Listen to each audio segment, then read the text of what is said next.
Hello students, हमने last video में देखा था कि नर्वस सिस्टम जो है वो दो पार्ट्स में डिवाइडेड होता है। नर्वस सिस्टम ही कंट्रोल करता है हमारी बॉडी के सारे फंक्शंस को। इसमें दो पार्ट्स हैं, central nervous system and peripheral nervous system. Central nervous system में इंक्लूडेड होता है ब्रेन और स्पाइनल कॉर्ड, और पेरिफेरल नर्वस सिस्टम में इंक्लूडेड होती हैं नर्व्स। अच्छा, तो अब हम देखेंगे कि जो नर्व्स जो है वो नर्व सेल्स या न्यूरॉन्स से मिलकर बनती है। तो अब हम देखेंगे न्यूरॉन्स का स्ट्रक्चर और किस तरह से न्यूरॉन्स हेल्प करते हैं इंफॉर्मेशन ट्रांसमिशन में फ्रॉम द सेंसरी न्यूरॉन्स, कैसे रिसेप्टर्स के थ्रू।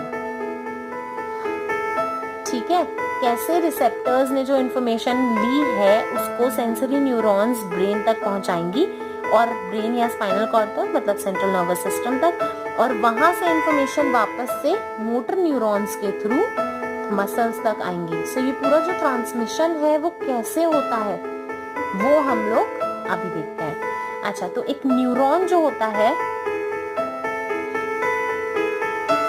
न्यूरॉन के स्ट्रक्चर में तीन पार्ट्स होते हैं, तीन नहीं बेसिकली। सबसे पहले हम देखेंगे सेल बॉडी, ये एक न्यूरॉन का स्ट्रक्चर है।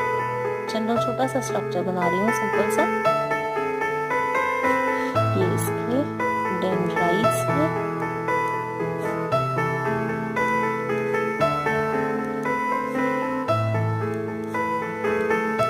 ये है nucleus. So these are dendrites, this is cell body, इसको साइटोन भी कहते हैं। दिस इज न्यूक्लियस, ये एक्सॉन है।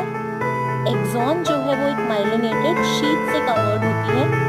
अगर कवर्ड है तो उसको बोलेंगे माइलिनेटेड न्यूरॉन, और अगर कवर्ड नहीं है तो उसको बोलेंगे नॉन माइलिनेटेड न्यूरॉन।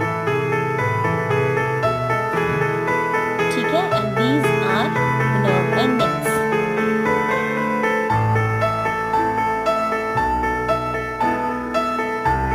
सबसे पहले जो इंफॉर्मेशन होती है वो होती है इलेक्ट्रिकल इंपल्सेस की फॉर्म में। जो इलेक्ट्रिकल इंपल्सेस हैं वो डेंड्राइट्स जो है वो रिसेप्टर्स से गेन करते हैं, then it travels through the cell body, then the cyton to the nerve endings.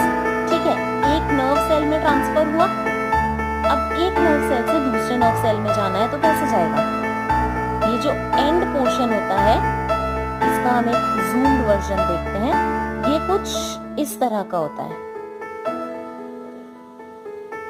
ठीक है, अब यहाँ पर पहुंचने के बाद इंफॉर्मेशन जो है वो ट्रांसमिट हो जाती है, और किस में कन्वर्ट हो जाती है, केमिकल्स में। यहाँ पर कुछ वेसिकल्स बन जाते हैं, सारे वेसिकल्स जो है उसके अंदर प्रेजेंट हो जाती हैं कुछ कुछ केमिकल्स जो कि रिलीज हो जाते हैं। अब ये जो है इसका पोर्शन था नर्व एंडिंग्स का। ये नर्व एंडिंग्स अगले नर्व सेल से जुड़ी होंगी, है कि नहीं। So this is the next nerve cell जिससे ये जुड़ी हुई है, right? So अब ये दो, इसके और इसके बीच का जो जगह है, ये वाली जगह, इसको कहा जाता है सिनैप्स। सिनैप्स क्या है, एक क्लेफ्ट है, एक स्पेस है। ठीक है, ये इंश्योर करता है कि जो इंफॉर्मेशन है वो एक ही डायरेक्शन में जाए, उल्टा ना चलने लगे। ठीक है, जो सिनैप्स है उसमें से केमिकल्स रिलीज होते हैं, और ये जो केमिकल्स रिलीज होते हैं, बेसिकली जो इलेक्ट्रिकल इंपल्सेस ट्रांसमिट हो रहे थे वो अब किस में कन्वर्ट हो गए, केमिकल में। और इसी तरह से अब वो आगे पहुंचेगा, देन नेक्स्ट, इससे फिर उसके नेक्स्ट में। This is how impulses are transmitted from one neuron to another.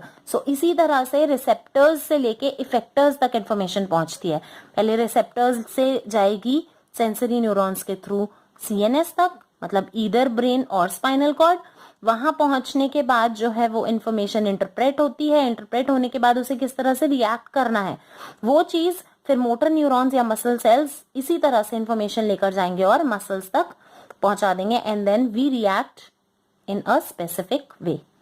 I hope this is clear. अगर आपको कुछ भी इशू होता है तो आप कमेंट बॉक्स में डालकर पूछ सकते हैं, और अगर आप कोई स्पेसिफिक टॉपिक पढ़ना चाहते हैं तो आप वो भी कमेंट में लिख दीजिए। Please do share this with your friends and it will help them to study better. Thank you.